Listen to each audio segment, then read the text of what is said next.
मनुष्यच तस्मात् परिहारार्थे नत्वम सोचितुमर्हसि.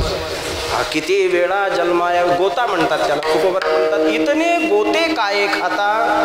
तुकाराम महाराजांचा अभंग आहे. जब तू अपना भुला न होता. किती पुन्हा पुन्हा पुन्हा पुन्हा किती जन्म किती झाले माहीत नाही. बरं हे जन्म भोगताना कंटाळा येतो, पण वाटतं का कोणाला नाही बा मी आता आलो नाही पाहिजे. कित्येक माणसं ते म्हणतात काय जगून उपयोगी राजो, मेल्यावर बरं, पण ते मरत नाहीत आणि मरताना म्हणतात पुन्हा जन्माला नाही आलो पाहिजे. कित्येक लोक आहेत, बायका म्हणतात बाई मराव पण बाईच्या जन्माला नाही यावं माय, पण माय डबल डबल यावंच लागते. तुमच्या कितीही मनात नसलं तरी, कारण आपलं अनिच्छा प्रारब्ध आहे.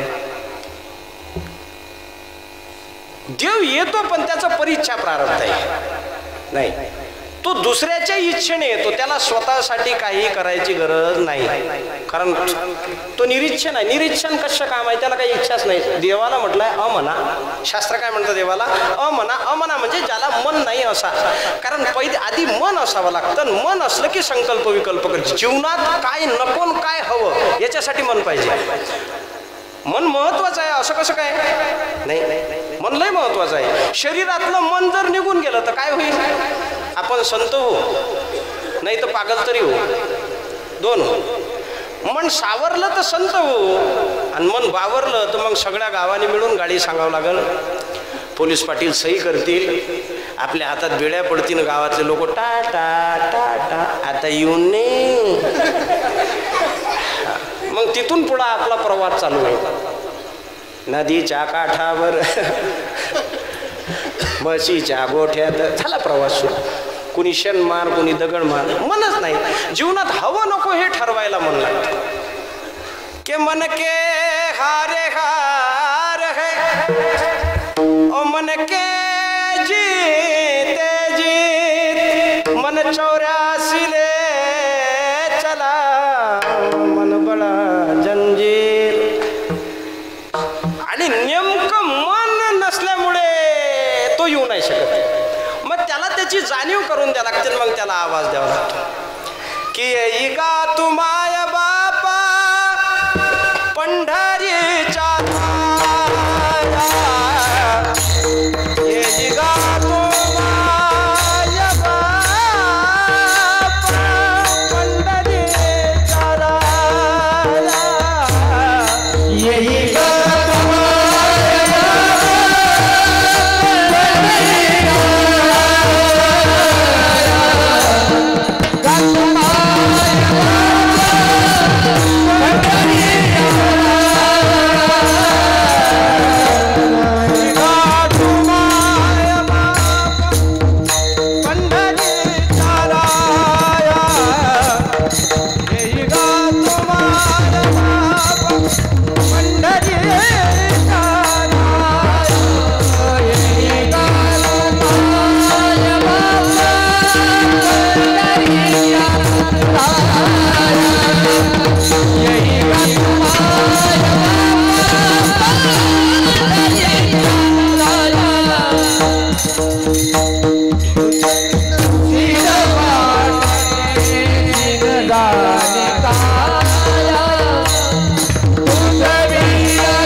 गोस्वामीजी रामायणात लिहितात अभिप्रधेनु सुरसंत हित लीन मनुज अवतार निज इच्छा निर्मित तनु माया गुण गोपाल.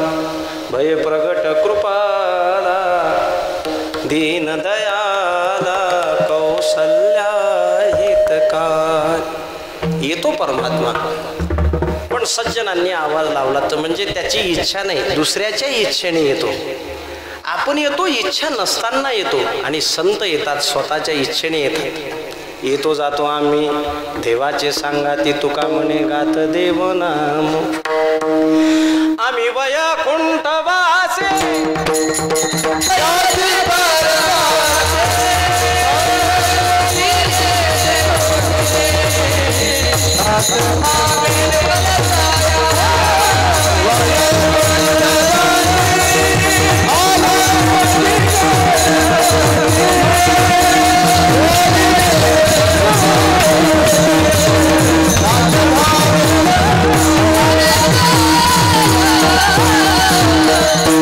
साडू संतांचे मार्ग आडराने भरले जग, यासाठी येत असतात संत महात्मे. आणि येतात ना तर ती या जगाला जगणं शिकवतात. काय आहे, एक वर्ग असा आहे तो जगणारा आहे, दुसरा वर्ग जगवणारा आहे, तिसरा वर्ग जागवणारा आहे. जगणाऱ्यामध्ये तुम्ही आम्ही आहोत. नित्य उठवणी या खावयाची चिंता. माणसं झोपीतून उठायच्या अगोदर दुसरी चिंताच नाही. काही तर तोंडात ब्रशर आहे, आज नाश्ता काय करतो, दात तर धुई, दात घास, जाऊन ये मोकळा होय, जरा थंड होऊ दे मशीन, मग भर. नुसतं काही नाही, फक्त जगणारा वर्ग आहे, काही नाही. वैकुंठवासी काव्यतीर्थ जगन्नाथांना म्हणायचे, आमचं जगणं म्हणजे मोघाशा मोघ कर्माना मोघ ज्ञाना विचेतसा. आले मोगम, काही माहीत नाही, करून आलो, काही काही घेणं देणं नाही. मोगम आले, मोगम जगले. हा काव झालं जेवण, काव दिसले नाही, पण तसं धक्का प्लेट काम. तो ॲटो नसतो काय, सगळ्या सीटा भरल्यावर मग त्या 2-3 लोकांना मारा धक्का. असं धक्क्यावर जीवन आहे तुमचं, आमचं धक्क्यावर. काही निरस जाहली जीवन गाथा. आपलं जीवन म्हणजे भैरे, फक्त गोड आहे, मजा काहीच नाही. आपलं जीवन गोड आहे, मजा काहीच नाही. हा फक्त सांगायला असतो आपण, आम्ही मुलीच्या लग्नात जवळजवळ 25 लाख खर्च केला, आता पावशेर तेल आणणं चालू आहे. मजा मनाचं फक्त, बाकी मजा काहीच नाही. मग पाहिजे काय तर विठ्ठल विठ्ठल.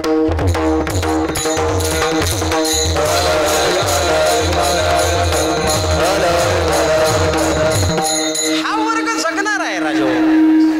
आमच्या जीवनात जगणे हाच एक मोठा संघर्ष आहे. आणि त्या जगण्याच्या नादामध्ये ना माणूस आपलं जगणंच विसरला हो, विसरून गेला जगणं. आणि दुसरा एक वर्ग असतो तो जगवणारा वर्ग असतो, त्याचं नाव आहे ईश्वर. ईश्वर हा जगवणाऱ्या वर्गात येतो.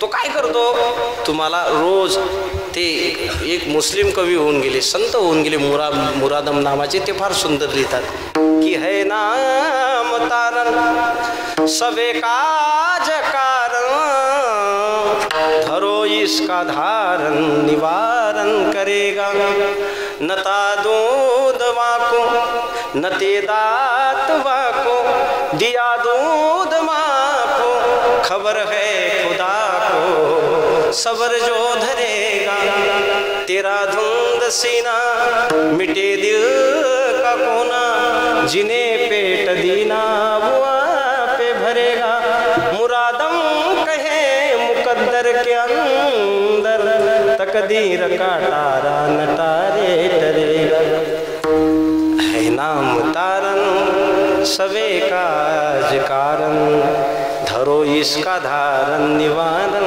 करेगा. दात नव्हते आपल्याला, दुधाची व्यवस्था केली. हा कोणी बाळा केली दुधाची उत्पत्ती वाढवी, श्रीपती सवे दोन्ही. आपल्या 2 टाईमची व्यवस्था कोणी लावली, देवाने लावली. ज्याने चोच दिले त्याने दाना. हा जगवणाऱ्यापैकी एक आहे. लोक उगाच विचार करतात, महाराजचं ऐकून मग काय करा, वावरात जावंच नाही का, तुया किती तीर मारले, तू अख्खी हयातच तर गेली त्याच्यात. तू वरतून फुवारा मारत तर खालून मुळ्या जातात, तू खाली लक्ष देत. लोकांनी फवारे देऊन पाहिलं, तुरीला 3-3 फवारे दिले, 4-4 फवारे दिले, जे अळी आली फवारे टाकले तरी खाये अशी म्हणलं गच गच. ज्या झाडावर पडली झाड खलास. दुसऱ्या दिवशी त्या झाडाला पाहिले का ते झाड अल्पभूधारक. जसं त्याच्याकडे पाहिल्यावर त्यानं प्रमाण म्हणावं, नाही रे नाही कुणाचे कुणी. आणि शेतकऱ्याला तुझेही नव्हे कोणी आणि माझेही नव्हे. किती संघर्ष करतो माणूस, किती.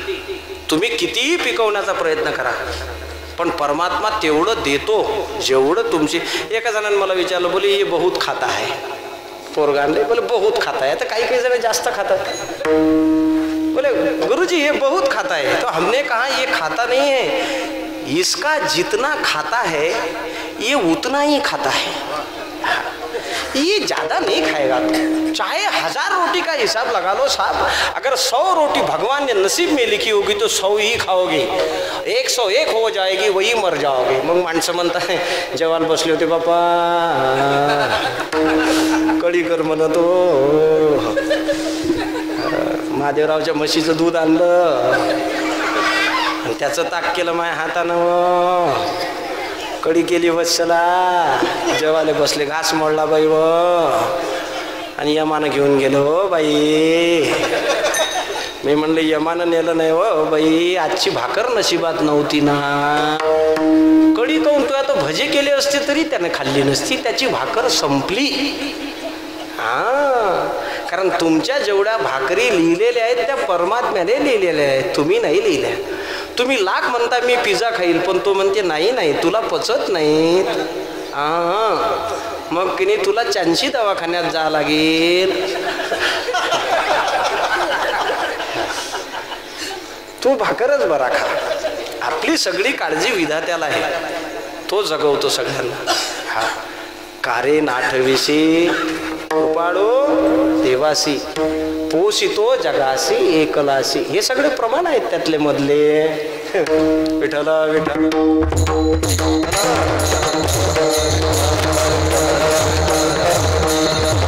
हा जगवणारा वर्ग आहे साहेब, आणि या जगाला जागवणारा वर्ग आहे. त्या जागवणाऱ्या वर्गाचं नाव आहे संत. की जगजोगी जगजोगी